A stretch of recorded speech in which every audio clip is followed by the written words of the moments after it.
A maldição de Deus sobre Canaã. O mistério que a Bíblia escondeu por séculos. O texto que incomoda a teologia. Há passagens da Bíblia que brilham como faróis na escuridão. Mas existem outras que parecem abrir portas para perguntas profundas, complexas, quase desconfortáveis. Uma delas está em Gênesis 9:25. Maldito seja Canaã. Apenas 4 palavras, simples na superfície, mas carregadas de história, dor, política, espiritualidade e, para muitos, incompreensão. Por que Canaã, o neto de Noé, foi amaldiçoado se quem cometeu o ato foi Cã, o pai dele? Esse texto, durante séculos, foi distorcido, manipulado e até usado para justificar preconceitos e injustiças. Hoje vamos fazer o que quase ninguém faz: encarar esse versículo de frente, ir fundo na história, destravar seus significados ocultos e descobrir o que realmente está por trás da maldição de Canaã. Prepare-se para uma jornada densa, espiritual, histórica e reveladora. O cenário: o mundo pós-dilúvio e a fragilidade humana. O dilúvio havia passado. As águas recuaram. A terra parecia recomeçar do zero. Noé, considerado justo, agora reiniciava a humanidade junto de seus 3 filhos, Sem, Cã e Jafé. Mas a Bíblia mostra que mesmo os homens mais justos têm suas fragilidades. Noé planta uma vinha, colhe o vinho e acaba embriagado em sua tenda. Uma cena humana, demasiadamente humana. É justamente nesse momento de vulnerabilidade que o episódio explode.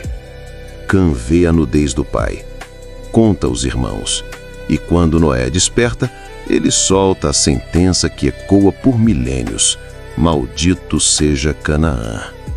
Mas por quê? Por que não maldito seja Cã?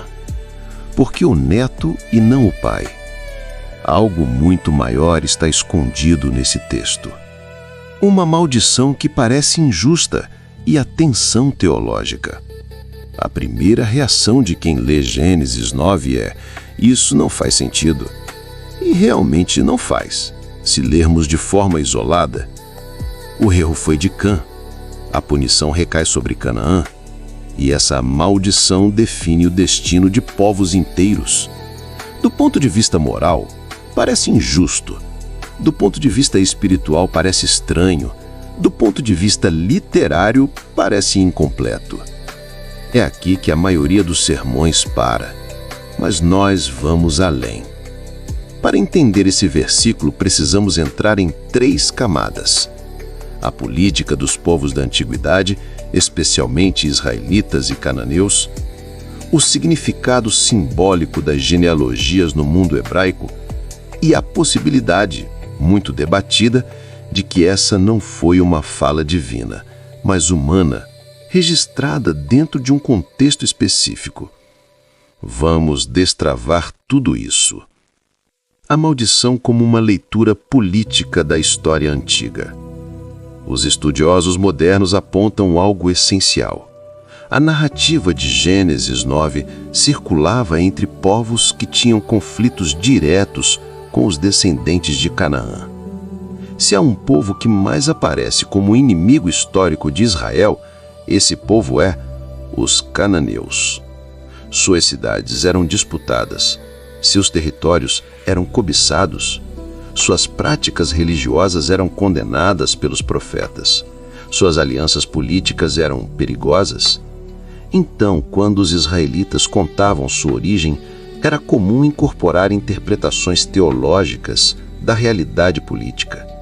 Nesse sentido, a maldição de Canaã pode ser lida como uma forma de explicar por que os israelitas dominariam os cananeus.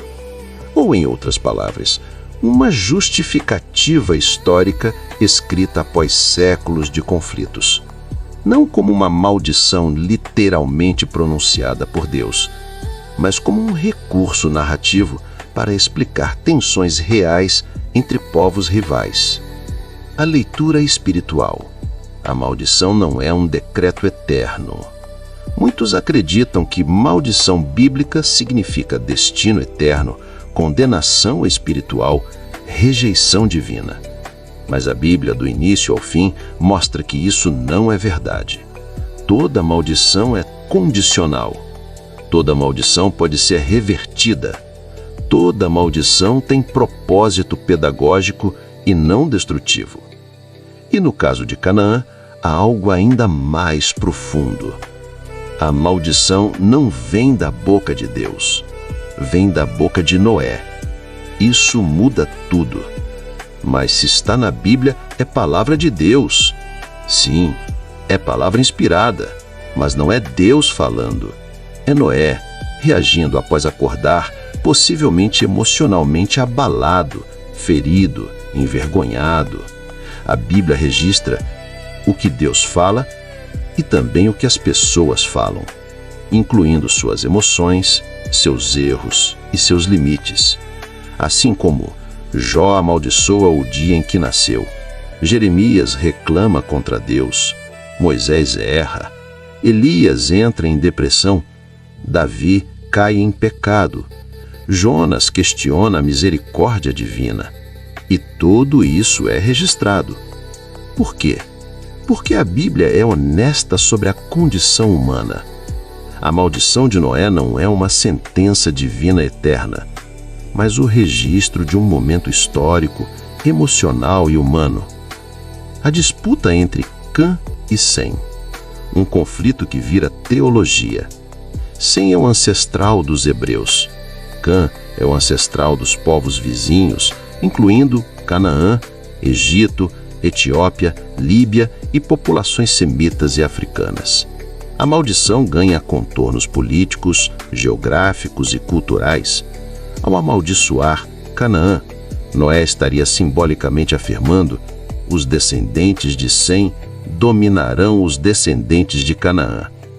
É uma forma simbólica de representar a futura conquista da terra de Canaã pelos israelitas séculos depois, nos dias de Josué. Ou seja, a maldição tem mais a ver com território do que com espiritualidade, mais com conflito entre povos do que com justiça divina. E a maldição acabou, e a prova está na própria Bíblia. E aqui está o ponto mais poderoso de todos. A maldição desaparece nos livros seguintes. Ela não se repete. Deus não reafirma. Os profetas não proclamam. Jesus nunca menciona. E mais surpreendente, Canaã como nação deixa de existir muito antes de Cristo. O próprio Novo Testamento mostra povos descendentes de Cã sendo abençoados, usados por Deus e incluídos no plano da salvação. O Evangelho chega ao eunuco etíope, descendente de Cã, ao Egito, ao norte da África, ao mundo semita misto, a povos antes vistos como malditos. E o Novo Testamento declara: em Cristo não há mais judeu nem grego. Toda maldição é quebrada na cruz. Então, no plano divino, a maldição de Canaã não tem mais validade espiritual. Ela não existe mais. Ela deixou de ter poder há milhares de anos. A lição espiritual: quando maldições humanas não definem destinos divinos. A parte mais profunda desse texto não está em Canaã, mas em nós. A história revela uma verdade universal. Nem sempre o que as pessoas dizem sobre você é o que Deus decidiu sobre você. Noé falou em um momento de fragilidade, mas Deus não ratificou. Isso acontece até hoje. Alguém te amaldiçoa com palavras.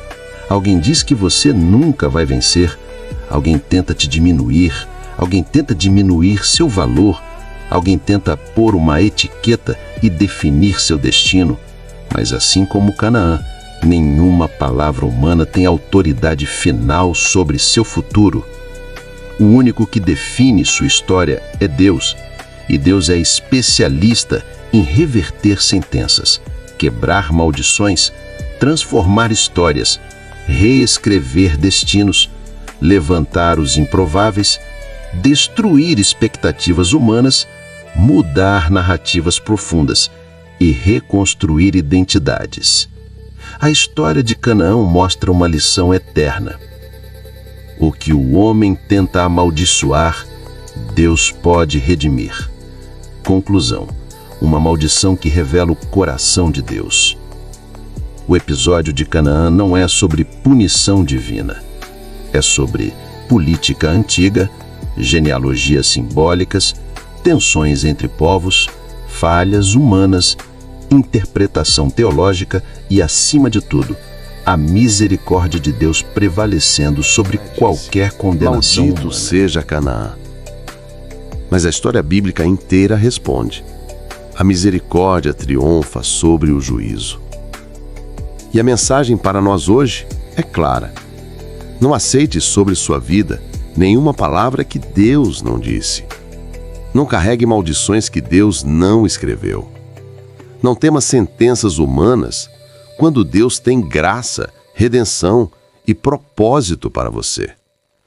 A história de Canaã termina, mas a sua história está apenas começando.